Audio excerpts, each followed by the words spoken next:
Hi, everybody, and welcome. We have an amazing show for you today. We are so honored and privileged to have one of the world's thought leaders with us, Dr. Bob Nelson. Bob Nelson is the leading authority in the world on employee recognition, motivation, and engagement. In addition to that, he has written multiple books. 5 million books have been sold worldwide, and he's working on another one. We'll have a few words about that as well. Bob is a truly incredible speaker, trainer, and motivator. He speaks on 6 continents. He is consulted with 80% of the Fortune 500. And I met Bob many moons ago when he and Ken Blanchard, the author of The 1 Minute Manager, invited me to consult with them on the area of strategic partnerships. In addition, Bob has worked with Dr. Peter Drucker, who you know as the founder of modern management science, and he is also the personal coach of Marshall Goldsmith, who many of you know is the #1 executive coach in the world today. Marshall is also a dear friend, and we co-authored a book also many years ago called Partnering, the New Face of Leadership, and Marshall is also on the advisory board of the Exceptional Women Awardees Foundation. We're so delighted to have Bob with us today. I am Lorraine Siegel. I am the founder, chair, and CEO of the Exceptional Women Awardees Foundation. Why did we start this foundation? Well, we wanted high-level, high-potential women to be mentored for the rest of their lives. And that's exactly what we do. I never had a mentor or a coach in my early years as a lawyer, then as an entrepreneur, and then as CEO of a number of different companies, and even as a board director. And so I wanted to be sure that women who walked the road less traveled as I had would be surrounded by a network of women leaders from all sorts of backgrounds and industries who would support and guide them for the rest of their lives. And that is exactly what we do at EWA.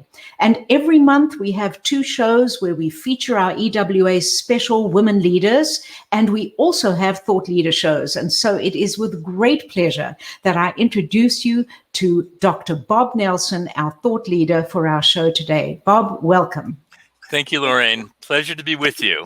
Oh, I couldn't be more excited to have you with us, because I know that you have a lot of answers to a lot of questions which many of us have. And one of the questions which I know every employer has today, and I certainly have that, and many of the women in our network too, how do you ensure the safety of your employees because you want everybody to be vaccinated? Can you force an employee to be vaccinated? You cannot force an employee to be vaccinated, but you can say you can only come back to work if you are vaccinated. That might sound like waffling a bit, but there's an obligation to safety to other workers. So it's a personal choice whether someone will be vaccinated for COVID or not. But you can say that if you don't produce a vaccination card, or if you're not vaccinated, you can't come back to work. And in a recent hospital in Houston, 187 people stopped working there because they refused to be vaccinated. Well, I can understand at a hospital healthcare facility because you're dealing with patients who are potentially ill, otherwise they wouldn't be in hospital. But how can you justify that? And is this going to be the beginning of many lawsuits in other kinds of businesses? Well, leadership of any organization has an obligation for a safe work environment, and if they didn't take adequate steps to ensure the safety of all employees, then they would probably be more at fault than if they excluded a few. My wife previously worked for a company that didn't allow smokers to work there. They decided it increased their healthcare costs too much, and so one of the interview questions when they hired someone is, "Do you smoke?" And if they did, they didn't hire them. It's an employer's choice for their domain, and they do have that responsibility to watch over all employees. Yeah, it makes perfect sense to me, but I guess there are people who still don't want to have the vaccine or are afraid of having the vaccine. If you think about what's happening now, and certainly the federal government has been doing this, and that's rewarding people who don't have the vaccine by giving them money. Should you as an employer pay them to be vaccinated or give them time off? What do you feel about that? If it works, if it works, do it. So there's paying them. As you know, California is using lotteries, and there was a young person, as we're trying to go to younger employees being vaccinated, that just won $50,000 in the lottery because they got vaccinated. You can give them time off. In some parts of the country, that they're giving them other things, other merchandise, or even guns in some states. So whatever works to have them do it. It is in their best interest and that of those that they know. At this point, Dr. Fauci, the leading infectious disease expert in the country, says that there's no need for anyone to die from COVID going forward. The vaccine has proved that effective. So would you say that there is a fair way to create a post-COVID or post-pandemic policy? Well, there's a lot of things to be considered in the whole hybrid workplace, and I'd probably recommend tapping into your employees to check their preferences. For example, of those that are working at home now, which is about most professional workers, 2/3 say that they'd like to continue working at home going forward. And of that group, 1/3 said that if forced to come back to work, they will find another job. So that's a pretty big challenge to any employer right now, to listen to employees and your employees and what their preferences are. In April, 5 million employees in America quit their job. So we've had a year to think about, and for a lot of them, I'm sure it's like, I really don't want to be doing this anymore. and maybe part of that is they don't want to have to go into a workplace where they have a 45-minute commute, for example, which is pretty much a waste of time. Now, some jobs you need to be where the work is, or you have to be in front of the customer and whatnot. So some companies grope with that. If we can't do it for everyone, we're not going to do it for any of them. I personally think that you need to listen to your employees, and for those where it's really important, try to make it work for them. And if others complain, say, well, you need to move towards a job that has that flexibility to work elsewhere. Programmers, for example, can work pretty much from anywhere, and other types of jobs as well. Yeah, so when you look at the huge companies like JP Morgan, Morgan Stanley, Goldman Sachs, I think all of their CEOs in the past few weeks have said everybody back to work. And then you've got Citibank who says, oh, that's okay, we'll have a hybrid sort of approach. Is this going to be a competitive advantage for Citibank that employees from the other big investment banking or investment firms might actually go work where there is a hybrid approach? We're going to see all combinations roll out, and we'll see where the employees, if they change jobs because of it. Now, Citibank, they said that they will have office workers. They are allowing some people to continue to work remotely, and they'll have some hybrid in between where people will work remotely and then come in a certain amount of time a week, maybe 3 days a week. Now, Apple Computer, they recently asked all their employees to come in to work 3 days a week, and employees revolted. And they said, you're making assumptions, and no one talked to us, and we don't. There's no reason that we need to be there. We're able to achieve, as we've been able to work over the pandemic. We're able to get the job done. There's no reason for it. So they're still working that out, and I think every employer is going to find maybe a different mix. But my vote would be to listen to your employees and listen to especially the high performers, because those are the ones you most don't want to lose. And it's going to be hard to replace them because we have a extreme talent shortage in our country today, and it's just going to get worse.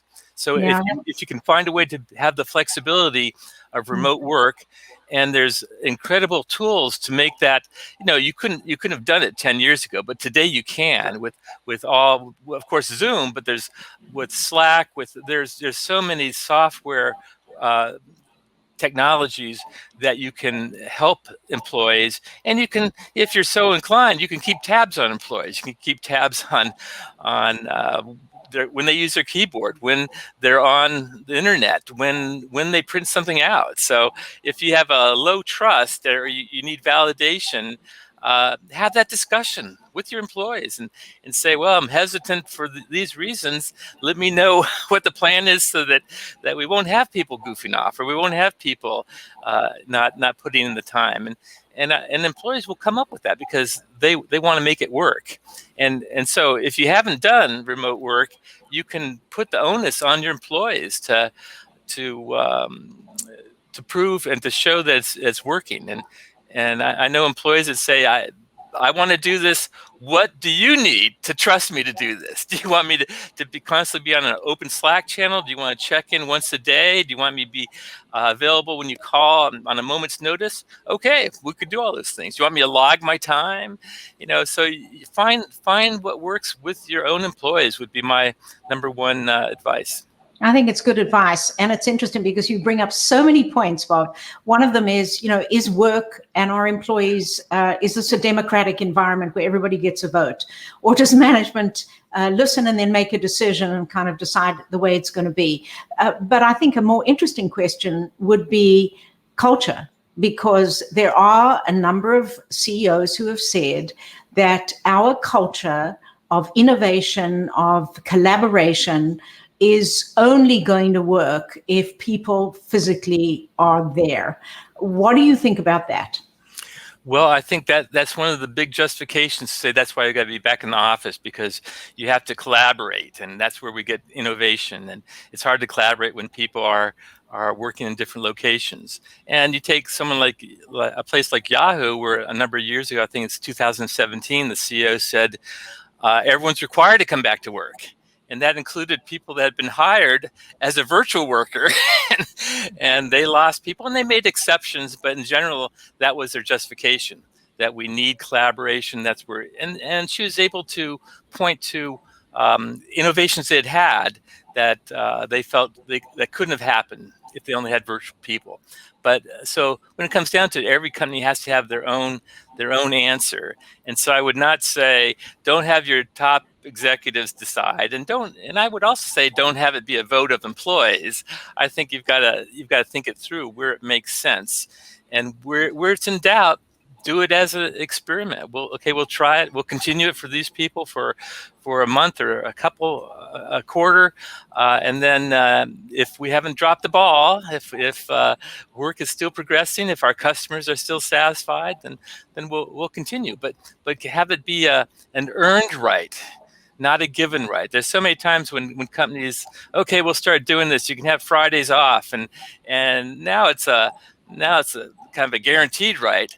But if instead of doing that, you say you can have this Fridays off, or Mondays and Fridays, or whatever, or work completely remotely, if you're a performer, if you're making your numbers, if your boss is satisfied, if your clients are satisfied, then we'll give you that privilege. So it's a privilege, not a right. I would avoid having it be a right, because then what happens if you give everyone Friday off, and then you come to a time where we're in a crunch and we need people to work, and well, no, I'm taking Friday off. Well, wait a minute.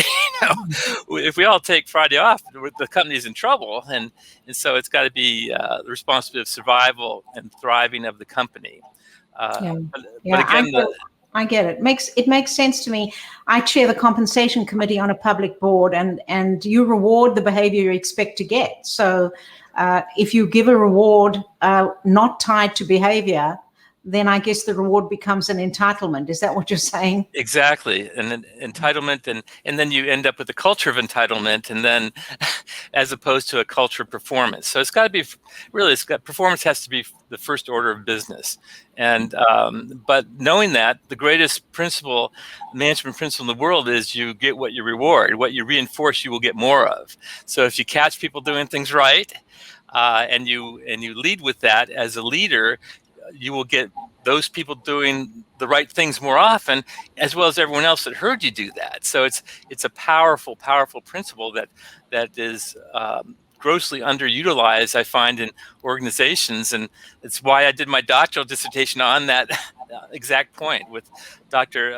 Drucker about non-monetary recognition in the workplace. And well, let's talk about that, because that's huge. And you have talked of many different kinds of rewards, and that, most of us think about praise coming in a verbal or written fashion, but there are other ways. Give us a little bit of that. Yes, well, the book I did was 1,001 Ways to Reward Employees. So I was making the case that it's basically all around you if you open your eyes up to it. So I find so many organizations get stuck in we do a thing for years of service, and we do a holiday party and a picnic in the summer, and we're done. It's like, no, you're not even in the game. You got to start with employees and what do they value. And increasingly today's employees in the younger generation, they value things like flexibility, autonomy. They value things like fun, which may sound silly, but if you're interested in attracting and keeping talent,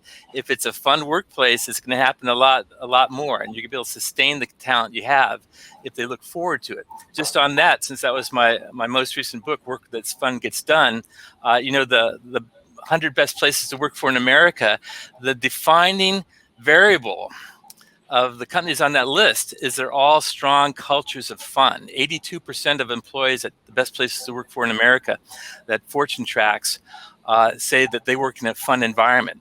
For those that don't make the list that applied, it's only 62%. So it's the greatest differential in the variables that they track, the element of fun, and that's something anyone could do. And the things that are most important don't take a big budget. It takes a little thoughtfulness, a little creativity, and tap into your employees' ideas, and off you go.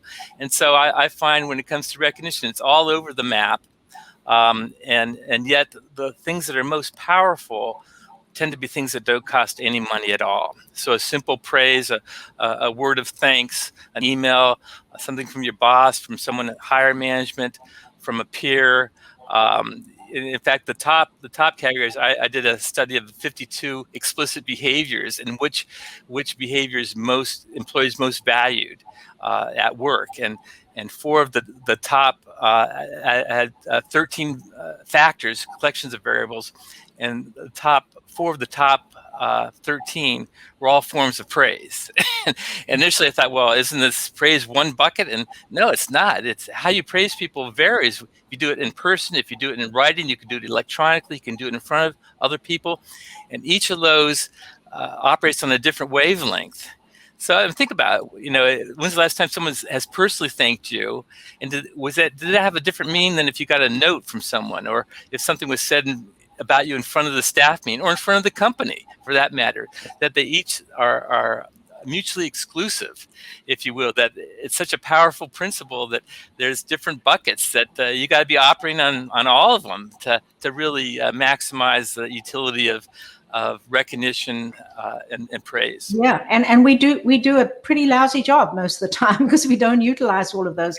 My producer tells me that there's a lot of comments and questions. There's one very particular interesting one which you can put up, which has to do with COVID, and so hopefully we'll have that one up. Oh, here it is. Thanks so much, Cece. What are your views on corporate liability?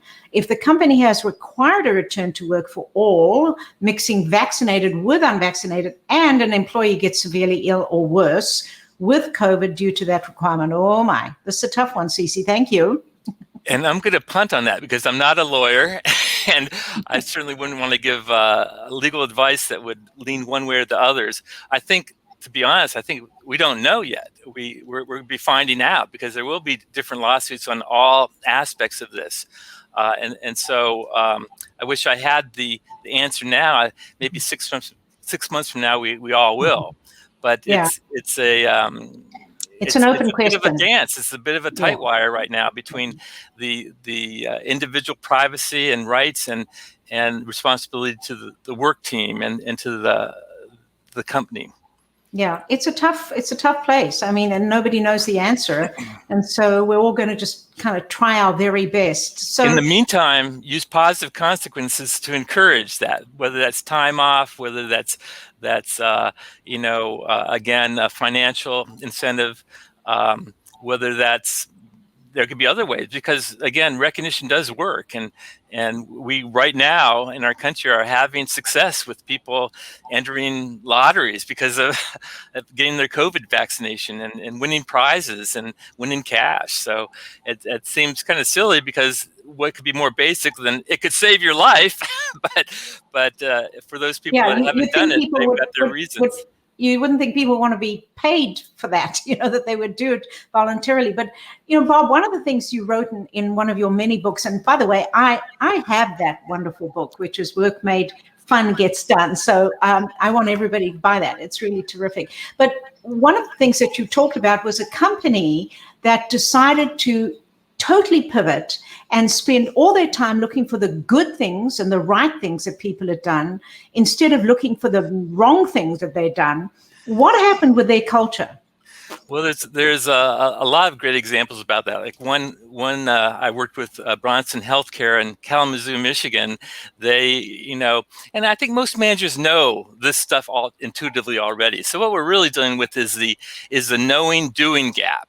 We know we should treat employees right, and yet we get busy and whatnot, and then we end up not doing it. Then we end up just catching them with the mistakes they made, and when there's been complaints and policy deviations, and so if you're not careful, you end up mainly dealing with people on negative consequences, and I find a lot of managers have kind of dug a hole for themselves, and they're chasing performance. They're by spotting out what people did wrong and sometimes fixing it for them, and you'll never get there. You got to climb out of the hole and start leading the charge. And the way you do that is with positive consequences. If you create as a brand for yourself, catching people doing things right, to thanking them. CEO of Estee Lauder, for example, said 3 people a day. I look for 3 people a day to thank and acknowledge in a sincere way. So when he visits stores, he doesn't care about talking to the executives. He wants to talk to the frontline people and to thank them for their service and to engage with them. Back to Bronson Healthcare, they said, the head of HR said they rolled out, they gave all their managers thank you cards, and they asked them to start giving them to their people when they deserved it. And managers being who they are, people rolled their eyes, and you can hear them kind of sniping under their breath.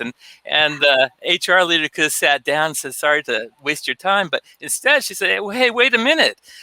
Didn't we just have a 3-day off-site? And what did we decide was most important? Yes, the workplace of the future, attracting and retaining talent. Who's got an idea for how to do that? This would be the time to speak up." And no one said anything. Well, not hearing no other ideas, we will use the thank you cards. And in fact, in HR, we're going to help you by doing spot checks to make sure you've done them. So make a copy when you give them. And they did that. And then some managers said, "Well, I didn't get to your thank you cards this month. We were kind of busy in the ICU." And they didn't blink. They said, well, they had a little meeting with their senior leader, and they talked about the importance of this. And all of a sudden, they didn't have to have any meetings anymore. People got the reality. We're serious about this one. You can't take everything to the mat, but you can take this one to the mat, and it's proven enough where you should take it to the mat. Positive reinforcement absolutely does work, and it'll work for anyone that uses it in any relationship, in any team, and in any organization. If you create a culture of recognition in your organization where this is always happening in different ways, research says that your people will be 5 times more likely to feel valued. They'll be 6 times more likely to say they work for a workplace of choice. They'll be 7 times more likely to stay working for the organization if they can for their career. And that's the price of admission right there. And they'd be 11 times more likely to be committed to their job, amazing. mission of the organization. Unbelievable returns that have been proven over and over. So if you're not in the game, or if you've lost your way, some managers they did it initially and they brought in donuts and this and that, and now that's all gone. Now they're just focusing on why didn't you make your numbers and this crisis and that crisis. And you got to focus on the positive consequences in a systematic way. And if you do as a leader, you will be, I guarantee it, a magnet for talent. People will want to work for you. And going back to Bronson Healthcare, they found it changed their culture. And they used to have a waiting list for people that wanted to work on the night shift because a supervisor there was so good at this stuff. They wanted to work for that person, and everyone wants to work for that person because if you've got a manager that keeps you in mind, that is looking out for your well-being, that is telling you what you're doing right, that is encouraging you and helping you go to the next step in your career, that's who everyone wants to work for.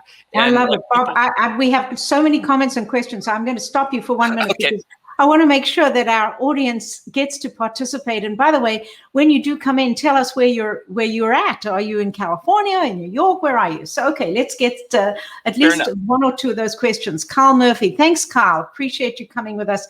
How do we make it fun in a distributed work environment? Oh, this is an interesting one, Bob. What are your fun facts? Here it is. Here's the book again. What are the fun facts for a distributed work environment? You have many locations, I take it, and again, you're essentially have to recreate the culture in each of those, which can sound like a big ask, but it doesn't have to. CEO World just posted an article I did especially on this, how to give employees a sense of purpose after COVID, because a lot of them are looking for that. And I laid out my evidence and some examples. So Lauren, I can make sure you have that. You can send that to everybody. Yes, please. And some of it might sound like, well, this doesn't seem that hard, or this is, like I talk about the importance of orientation, and it's, well, yeah, okay, I know that, but maybe you should relook at your orientation. Are you involving senior leaders? Are they telling their backstory? Are they building pride in people joining the organization, where they want to be part of it, where they want to be part of things, and they feel they've got a voice, and they're asked their opinions, and 92% of employees want to be asked their opinions. And most of them are not. So it's such an obvious thing to do, Bob, and yet you're talking about things that people don't do. There's another question, I think. Common sense, not common practice. Voltaire said in the 17th century. Oh, so 89% of employees want to be involved in decision making. Of course. 89%. And it'll be a better decision if you involve them. So of course, makes perfect sense. All right, Dr. Charlotte Farmer, thank you so much, Charlotte. I love the authentic approach that targets what people actually desire, which is just what you've been talking about, Bob. Please share innovative ways to determine what employees want. Many organizations experience survey fatigue. Oh, yes. All right. Yes, how do we avoid doing the survey? Wonderful question, and I know exactly what you mean. And well, first you could do a pulse survey, something simpler, so it's not 60 questions that once a year, but it's 5 questions and on different topics, and you do 1 a quarter. That's what some people do around that. I highly recommend doing some focus groups, and I do those. And the first question I'll ask the group is, what does recognition mean to you? We assume we know. And a lot of companies say, oh, we already know that.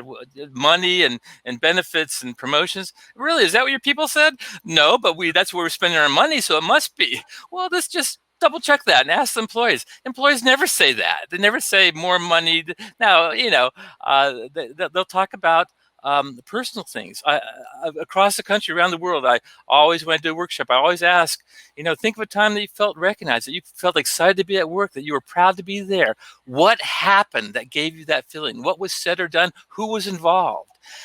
99+% of responses are always a personal thank you that was done by someone I hold in high esteem in front of others, or a personal note. If the person was just promoted the day before, they might mention that, but usually not. And no one ever mentions the number on their paycheck. Pay is what you give people for the work they're doing. It's a contractual obligation. Recognition. Rosebeth Moss Kanter at Harvard said, recognition is a gift. Compensation is a right. That's the big difference. You have to pay people. You don't have to recognize them. If you choose to, and they know you didn't have to, they will notice. and it will be a bond that you create with them that they will hold on to. So you can't just have this in your head that oh yeah, I should do more of this. You got to have a plan to make it happen. I worked with, give you some examples. I worked with ESPN, and I talked to a manager there. Every time they had a meeting, they always started the same way. They listed as a group, the staff, 5 things that are going well. And sometimes things weren't going well. And so there's maybe we should skip that step. They never did. They still said we're 5 things, because that was their touchstone. That was their home room. That gave them the energy and ability to overcome the next obstacle. You know what, Bob? We're running out of time. And so there's no doubt you have to come back. We've got so many people who are commenting and questions and everything. Everyone, please forgive us for ending the show because it's just too good. Can I give one more example? Very quickly, yes. I worked with NASA last fall. Johnson Space Systems voted #1 best place to work in federal government, by the way. 2.3 million people. Best place to work is NASA. And I could see it all around. In how I heard, what I saw. One of the things they did in meetings with their leaders is they always save 10 minutes at the end of the meeting to go around the group and ask everyone to share something they've done to recognize someone in their staff since we last have been together. And you could just see the energy rise and the pride of their leaders. And I noticed that they would take notes on each other's ideas. That's a great one, Jerry. I'm going to try it. They became a self-learning organization, which is what each of you have to become for your organization, a self-learning organization to get better and better learning from each other. Bob, you are just brilliant. You really are. That's all I can say is a huge thank you to you for sharing your insights. And we want to hear about your next book. We want to hear about your next article. There are a lot of things we're going to have to bring you back. So thank you for all. I'd love to anytime, Lorraine. A pure joy to be with you and with your group. I'm so glad. Thank you so much. I don't want to say goodbye, but we have to say goodbye to Dr. Bob Nelson, our amazing thought leader today. But never fear, we have another show coming on July the 19th. It's going to be an amazing show. Women in the service industry. We have Nicole Galil, who is an audit partner at KPMG in the Los Angeles office.